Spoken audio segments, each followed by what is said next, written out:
Hi everyone, welcome to Make Moments Matter, a music education podcast, where I share lesson ideas, songs, games, and inspiring things for your elementary music classroom. My name is David Rao, and I am the music teacher who blogs at makemomentsmatter.org. This episode of the podcast is a replay containing the audio version of a Musical Mondays live video. If you're not familiar with Musical Mondays, every Monday night at 8 p.m. Eastern Time, I go live on Facebook and Instagram to share about the lessons that I'm using in class with my students. I give a recap of my kindergarten through 5th grade lessons, and then do a deep dive about one grade level and share the books, instruments, songs, and process that I use to teach the lesson to kids.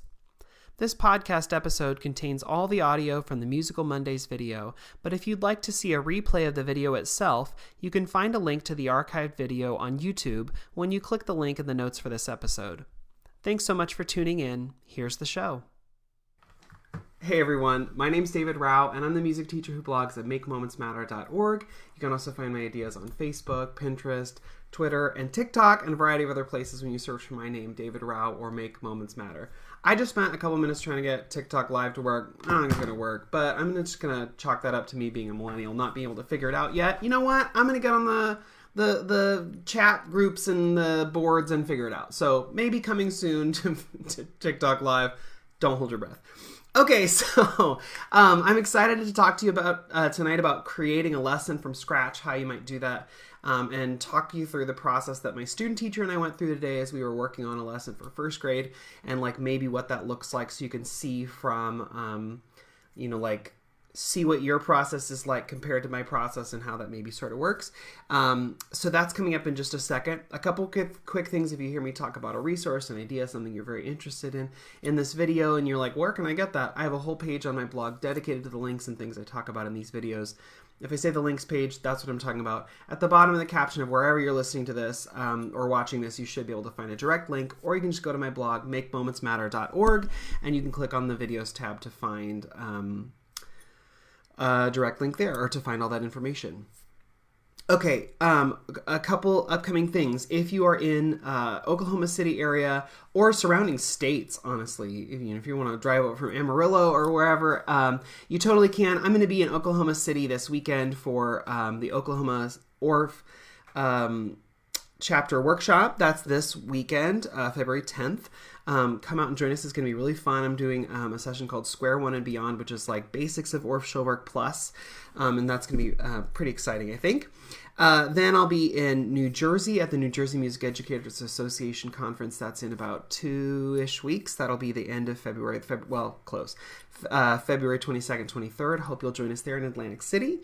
And then if you want to plan far out, on March 23rd, I'm going to be in Augusta for the Greater Augusta ORF Chapter Workshop. I'm very, very excited about that. I hope that if you are in the northeast part of Georgia or, I don't know, South Carolina, and you want to drive over, come over and join us. It's going to be a super great time.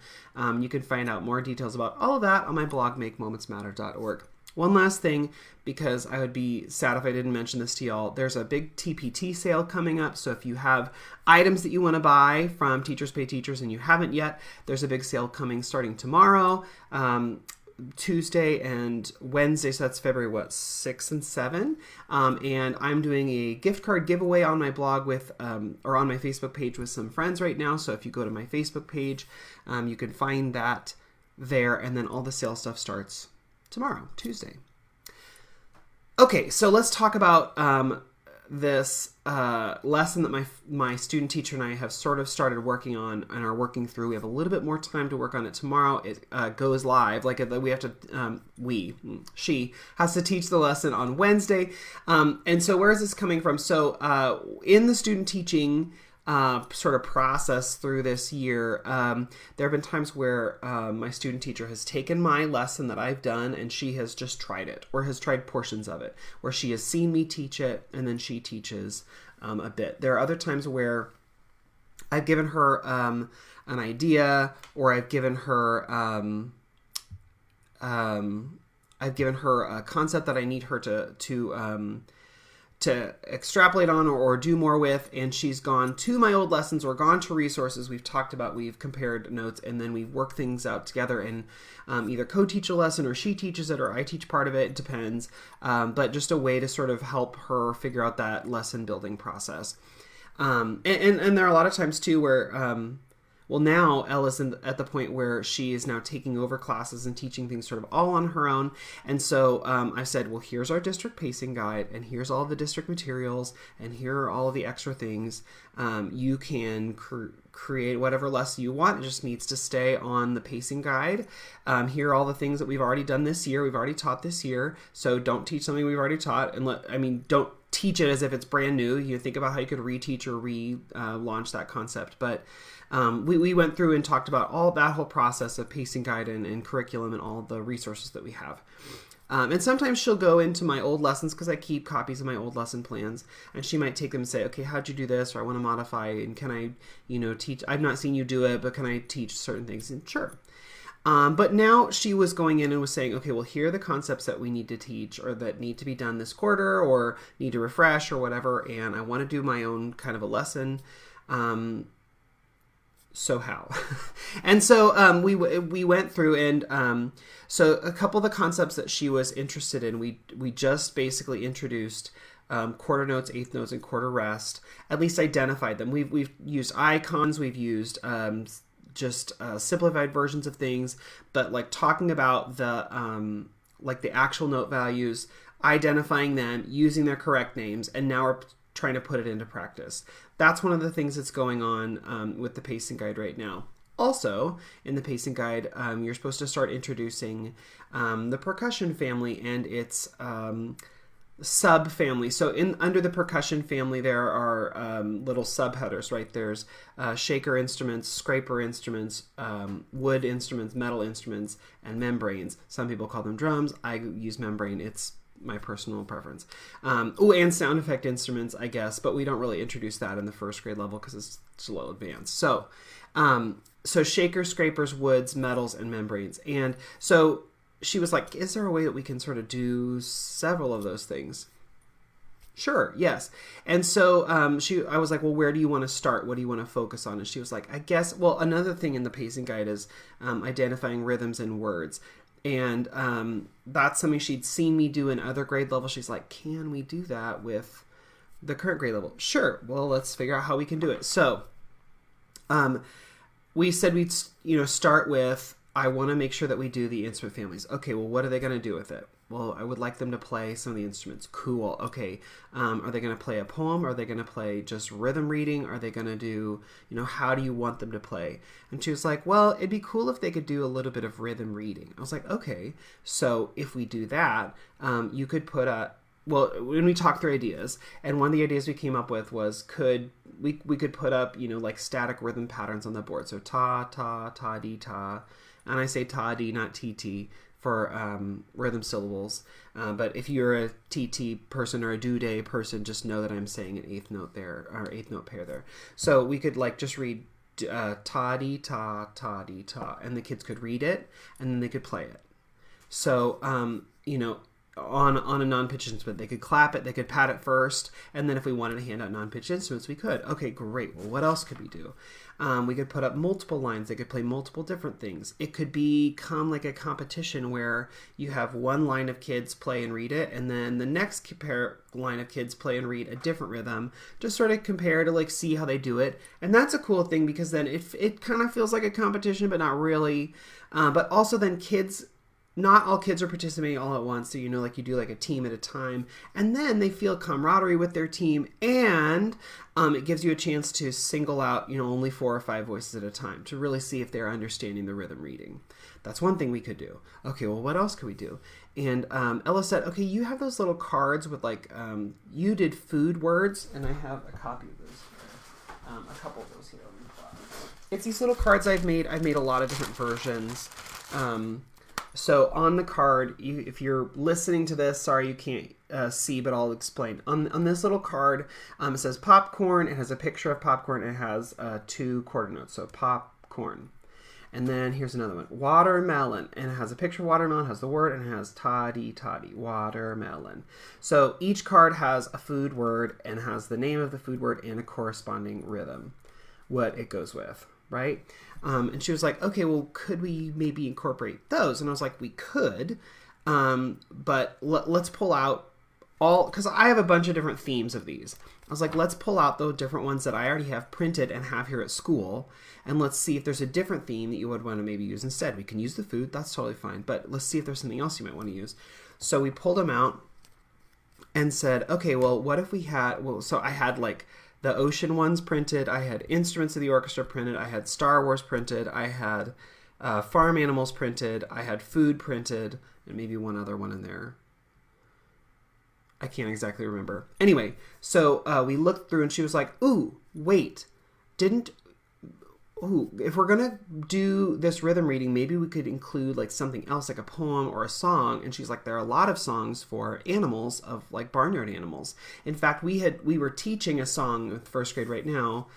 Wake up, you sleepyheads, and go and find the cattle. Wake up, you sleepyhead, and go and find the cows.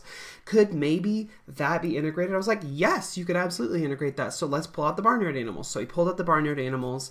Also because the rhythms of the orchestra would maybe get a little bit complex for second grade, and also the Star Wars would maybe get a little bit complex for second grade. The beauty of these cards is that if the kid knows the rhythm, knows the food, they can make a great connection between the food and the rhythm of the word, or if it's animals, it could be like sheep would be like quarter note, quarter rest, or like lion, if you're doing the zoo version, lion would be like ta. So, but if they don't know the word, like if it's like X-Wing fighter, like in Star Wars, and they don't know that, it's a little bit harder to make that connection. So you really want to choose words that match the kids' understanding and grade level. So we looked and we said, okay, farm animals, great, let's go with that. So we pulled out the farm animals, and some of the options in there was like calf, goat, and it's not just all animals, farm things, hay bale, angry chick, donkey, old rooster, llama, farmer. There are all these different words. And so we said, great. Okay, so we pulled those cards out and we're like, so we were talking about having like a line of rhythm on the board that the kids could read. But now if we give them these little baggies full of these cards, they could create their own rhythm to read. And all these cards have the notes that, guess what, the kids just really learned. So ta, ta-dee, and rest, quarter rest, wherever there is one there, right? So the words have combinations of either quarter notes and eighth note pairs, or quarter notes and quarter rests. So the kids could conceivably go through and pull out 4 cards and put them together and do like milk, bucket, green, tractor, duckling, horse. And they would have ta, ta-dee, ta, ta-dee, what did I say, duckling? Ta, ta, ta, rest. So the kids could, in small groups, if they wanted, go through and make a 4-card pattern and have basically 8 beats worth of rhythm to read. Okay, cool. And so then we were talking about, well, how could we maybe set this up? What could we do? So we talked about if we wanted, we have our iPads and we could mirror. And so my student teacher at like the teacher desk could put out 4 cards and show the kids like how you might walk through putting 4 in a row, why you might choose different things. Maybe we give them a challenge of all cards with a yellow background, all cards with a blue background, or maybe we say all animals with 4 legs, or we say all birds, or we say all non-animal but farm related things, or whatever, to give them a category of something to choose. And they just put it in order, and we would then read it. So my student teacher might go through and do that using the iPad, mirrored iPad as like a document camera to show the kids what she's doing. And so then she was like, thinking about how we could incorporate the instrument playing. So maybe we could have the kids play their rhythms. I was like, great. So at this point, we have a couple things going. We have our bags full of words with the very simple rhythms. And the idea that Ella, my student teacher, would show the kids how to put it in a 4-card, like in a row, and then we could read through all together. We could clap it all together, or do body percussion all together, Or we could hand out rhythm sticks or whatever. That was where we were in the process. I was like, cool. Okay. Before we move on, how could we like separate them in groups? Like how many groups do you want? Or how, because if we're going to give them bags, what are we going to do? And we decided, well, maybe we could do like really small groups, about 2 or 3 kids in a group. Maybe we do 8 groups and just have them sort of around the room in a circle position, sort of in a circle. So there's like different, around the room. And they sit in their little small group. And so they could work together like that. And I said, okay, so you know what you could do? You could, in their small group, you show a rhythm, they all read, let them mimic, do their 4-card rhythm, and then they read their own. And then they could play it on a non-pitched instrument. You could give each group a non-pitched instrument to play it. And so we were talking about how we wanted to introduce, not introduce, they played all these instruments before, but introduce the concept of the different families. So like metals, woods, shakers, scrapers, and membranes. What if each small group got, tone blocks or finger cymbals or something where they could play the rhythm they made? So let me show you a visual, sort of what you're thinking at this point. So for thing, we have 8 little groups around the room, 8 groups, about 2 or 3 kids. Each one has a bag full of cards that have farm animals, farm things on them. And in that bag, so they'd have at their little station, they would have a bag and they would have a set of instruments. So each group would either have like wood block, or if we're trying to give them variety of metals and shakers and scrapers and membranes and woods, we could do like, okay, so let's see, said wood block, and then we said we could do, let's see, a metal. We could do, well, let's just say for the sake of tonight, cowbell. Here I'm drawing a little visual here. And then, so woods, metals, shakers, we could do egg shakers or easy. And if we want to do a membrane, we could do, if we want to do something with a mallet, you could do like a lollipop drum, or you could do hand drums. Hand drums are easy too. So I actually drew this picture with Ella, and I said, okay, so if the kids were set up kind of like this, they're like little groups around the room in sort of a big, it's like a big circle around the room. So they're not just in rows and little groups, but it looks kind of like a circle if you had, bird's eye view. And each one has an instrument with it. So they would have a little bag with the rhythm, and then they'd have cowbells. And the next group would have egg shakers. The next group would have hand drum. The next one would have wood blocks, and so on around the circle. And I said, so what if you did a little, like a rotation? So maybe when they get to each spot, each little center, basically, you could have a rhythm that you created up on the board. Everyone could read it. They would read that rhythm.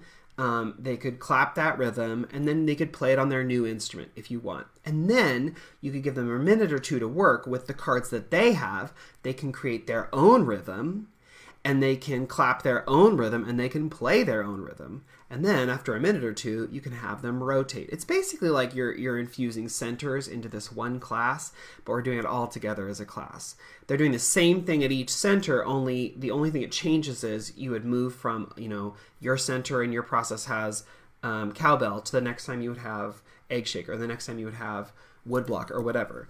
So the process stays the same. Each time they sit down at a new center, they would have a bag of cards and they would have an instrument. And their job is first to look at Ella's projection up on the board, where she has come up with a little 4-card pattern, and they have to read her pattern and then pat her pattern or clap her pattern and then play it on their new instrument. And then they have a little work time. So that was the process. And then after their work time, they play their thing and then they rotate. Well, what could they do when they rotate? We're like, is there a poem or a song or something we could add in? So that's when we pulled out our books and our resources, and I pulled out the 150 American folk songs to sing, read, and play, a classic. I was like, I don't know, I'll look through songs. And then he pulled out some of these books from GIA, the Fire Robin things. So there's like the book, I pulled out the book of finger plays and action songs, because this has a lot of little poems, a little short thing. Because I was like, you don't want a super long song or something in between, just something maybe you could sing or play while they moved. What could we do? And we were going through and looking through, and then we were also pulling out all the songs and poems we'd already done this school year. What could we do? What could we do? And I was like, wait, we're doing farm animals, right? Okay, so because I found one in the Fire Robin book that I was like, this is fun. This is the sea, the wavy sea. Here is a boat, and here is me.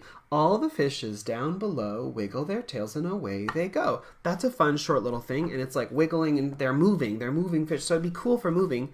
And we're like, oh, but we could switch to the ocean words if we want to do that, but we're doing farm words. So we kept looking, kept thinking, and then we were looking through, and we realized that earlier this year we'd done a version of this little piggy went to market, this little piggy stayed home, this little piggy had roast beef, this little piggy had none, this little piggy went wee, wee, wee, wee, all the way home. And so I had done a version of that earlier in the year. It was not that exact version, a slightly different version. I'd seen it in an Orff workshop years and years ago. But they already knew that. I was like, okay, so then you don't have to teach that. If they've already learned it, that can be their transition song. When they hear that poem, they know they need to put their things down and move to the next station. So the end of the lesson ended up being, we're going to start with a whole group thing where they're sitting and just facing the board. We pull out the cards and mimic or talk about how it works. And then we get them into small groups around the room. Each one has a bag full of cards, and they also have a non-pitched instrument. And so as they go around, at each spot, they're going to have a couple things to do. First, they're going to read the rhythm that we put up on the board that we've created. It's going to switch every time. And they'll read our rhythm, they'll do body percussion, and then they'll play. Then they get to play with the cards that are in their station. They'll create a rhythm, they'll do body percussion, and then they'll play that. And then at whenever time it's time, we'll give them the signal, put your instruments down, put your cards down, we'll say the poem, and as we say the poem, they'll rotate. And they'll move to the next station, we'll do the same process. They only need, the cool thing about this with centers is they only need to get through 4 stations. It's because if they get through all 4 stations, they will have played a wood, a metal, a membrane, and a shaker. They will have interacted with the content that we're trying to reinforce, quarter notes, eighth note pairs, and quarter rests. They will also be composing. Honestly, they'll be sit in small groups. They'll be working through, and they'll be creating their own rhythms. So there's a lot involved in this lesson, and it could go wrong. We're going to talk about it again tomorrow. I sent Ella home, and I said, okay, think about this.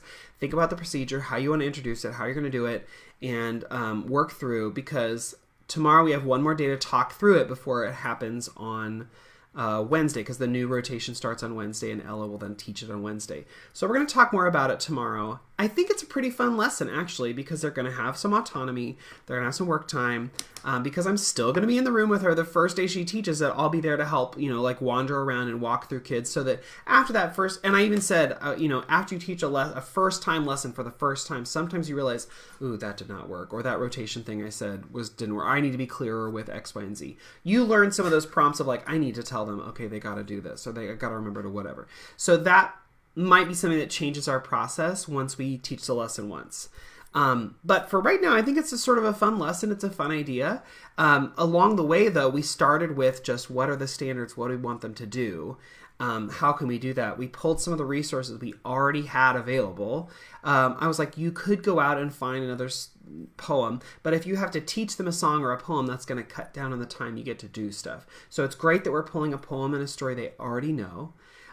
If we had to go and print some of these cards or do some of that would take a little bit more time, but we already had the farm cards printed, and we could totally pull those out and use it. So a lot of things kind of work together. If we need to change the poem or change the cards we use or things like that, we can.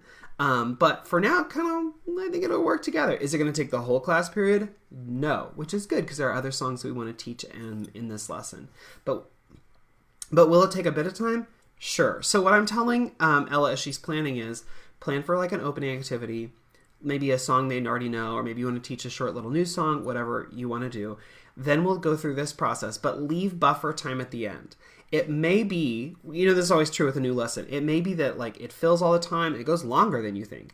It may be that it goes way less time than you think. It may not work at all. It may fall apart. So we need to have a backup. What's that backup going to be? And a great backup, I said to Ella, was what's a song or game they've already done in the year that they already love, that you could do again and would help reinforce things already, but you wouldn't have to teach a brand new thing, because if you're doing a brand new lesson and it doesn't go the way you expect, to then have to try and teach another new song or concept is really frustrating. So we're going to go through tomorrow and pull out like a backup lesson in case this falls flat. What could we do in the meantime? Or what do we do if it just runs way shorter than we thought? What are some things we could do? So that's what we're going to be planning on tomorrow. If you have thoughts or ideas about this process, you're like, hey, there's this other cool poem you could do, or here's a fun book that you could add in as well, please leave those in the comments. For our lesson for this rotation, or for anyone else who hears this and wants to try it in the future, it could be really helpful. But this was just kind of the process of like how we crafted that letter, Sorry, my basset hound's in the room, and she has a little bit of a cold, so she's sneezing a lot and shaking. So sorry about that. But this is the process of how we sort of created this lesson, crafted this lesson. I hope this gives you some ideas and some thoughts as you go through creating your own lessons. But definitely questions, comments in the comment section, and I know that always helps folks as they're learning and getting ideas. So if you have a great lesson or a great idea you'd love to share, drop that in the comments. And I will see you all next week for another Musical Mondays video to tell you how this lesson went and to talk about something else new. All right, bye everyone. Have a great night.